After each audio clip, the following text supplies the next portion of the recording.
30वें भाग तक हमने आपको सुनाया। अब उसके अगले भाग में हम प्रवेश कर रहे हैं। आइए हम सब मिलकर प्रभु श्री राम की कथा श्री रामचरितमानस बालकांड से सुनते हैं। जय सिया राम। सबके हृदय मदन अभिलाषा,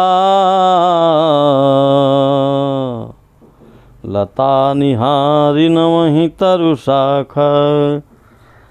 नदी उमगी अम्बुधि कहूँ धाई, संगम करहीं तालाब तलाई। सबके हृदय में काम की इच्छा हो गई। लताएं बेलों को देखकर वृक्षों की डालियां झुकने लगीं। नदियां उमड़ उमड़ कर समुद्र की ओर दौड़ीं और ताल तलय अभियास आपस में संगम करने मिलने जुलने लगे।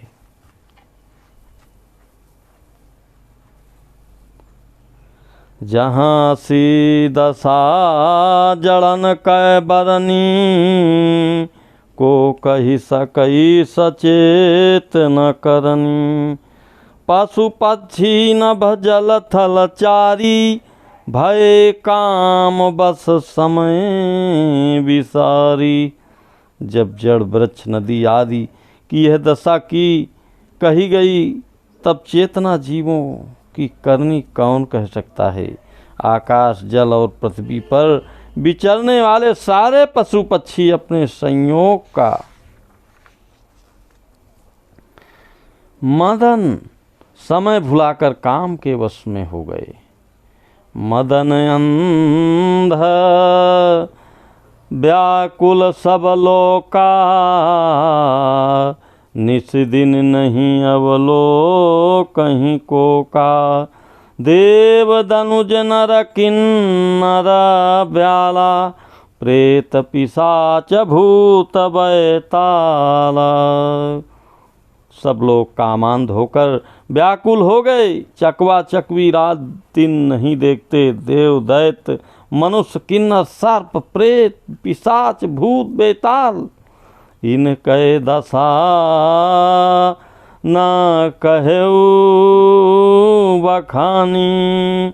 सदा काम के चेरे जानी, सिद्ध विरक्त महामुनि जोगी।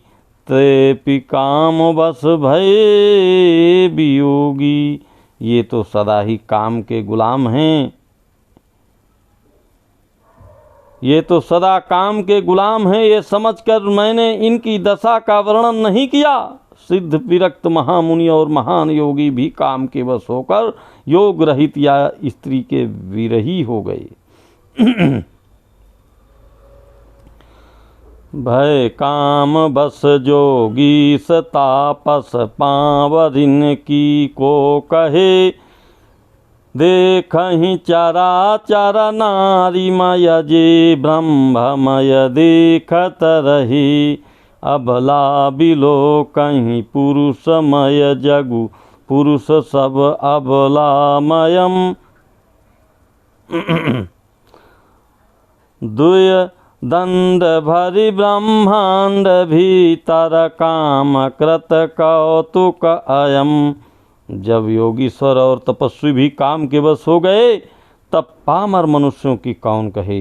जो समस्त चराचर जगत को ब्रह्ममय देखते थे, वे अब उसे स्त्रीमय देखने लगी। स्त्रियां सारे संसार को पुरुषमय देखने लगीं और पुरुष उसे स्त्रीमय देखने लगे। 2 घड़ी तक सारे ब्रह्मांड के अंदर कामदेव का रचा हुआ यह कौतुक तमाशा रहा। शोर उठा। धारी न काहू धीर, सबके मन मन सिज हरे। जे राखे रघुवीर, ते उबरे तेहि काल महूँ। किसी ने भी हृदय में धैर्य नहीं धारण किया। कामदेव ने सबके मन हर लिए। श्री रघुनाथ जी ने जिनकी रक्षा की, केवल वे ही उस पर से बचे रहे। उभय घरी यस कौतुक भयऊ, जाऊं लगी काम शंभु पहि गयऊ। शिवहि बिलो की संस के उमारू भयउ यथाथिति सबु संसारू। 2 घड़ी तक ऐसा तमाशा हुआ, जब तक कामदेव शिव जी के पास पहुंच गया। शिव जी को देखकर कामदेव डर गया। तब सारा संसार फिर जैसा का तैसा स्थिर हो गया। भये तुरत सब जीव सुखारे जिमि मद उतरी गए मतवारे। रुद्र ही देखी मदन भयमाना दुराधरक दुर्गमो भगवाना। तुरंत ही सब जीव जो ऐसे कि सुखी हो गए, जैसे मतवाले नशा पिए हुए हों। लोग मत नशा उतर जाने पर सुखी होते हैं। दुरागर्भ जिनको पराजित करना अत्यंत ही कठिन है और दुर्गम जिनका पार पाना कठिन है। भगवान संपूर्ण ऐश्वर्य धर्म यश श्री ज्ञान और वैराग्य रूप छह ईश्वरीय गुणों से युक्त रुद्र महाभयंकर शिव जी को देखकर कामदेव भयभीत हो गया। फिरत लाज कछु करि नहीं जाई मरन उठानी मन रचे सी उपाई। प्रगटे सी तुरत रुचिर ऋतु राजा कुसुमित नव तरुराज विराज।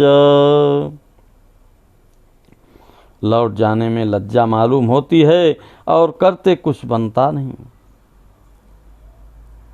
आखिर मन में मरने का निश्चय करके उसने उपाय रचा। तुरंत ही सुंदर ऋतुराज बसंत को प्रकट किया। फूले हुए नए नए वृक्षों की कतारें सुशोभित हो गईं। वन उपवन बापिका तड़ागा परम सुभग सब दिशा विभागा।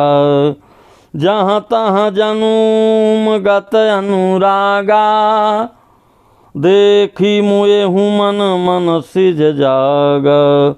वन उपवन बावली तालाब और सब दिशाओं के विभाग परम सुंदर हो गए। जहाँ तहाँ मानो प्रेम उमड़ रहा है, जिसे देखकर मरे मनों में भी कामदेव जाग उठा। जा गई मनो भव मुए हूँ मन बन सुभगता न परे कहीं। शीतल सुगंध सुमंद मारुत मदन अनल सखा सही। विकसे सरिन बहु कंज गुंजत पुंज मंजुल मधुकरा। कलहंस पिक सुख सर सरब करी गान नाचहि अफछरा। मरे हुए मन में भी कामदेव जागने लगा। वन की सुंदरता कही नहीं जा सकती। काम रूपी अग्नि का सच्चा मित्र शीतल मंद सुगंधित पवन चलने लगा। सरोवरों में अनेकों कमल खिल गए, जिन पर सुंदर भंवरों के समूह गुंजार करने लगे। राजहंस कोयल और तोते रसीले बोली बोलने लगे और अप्सराएं गा गा कर नाचने लगी।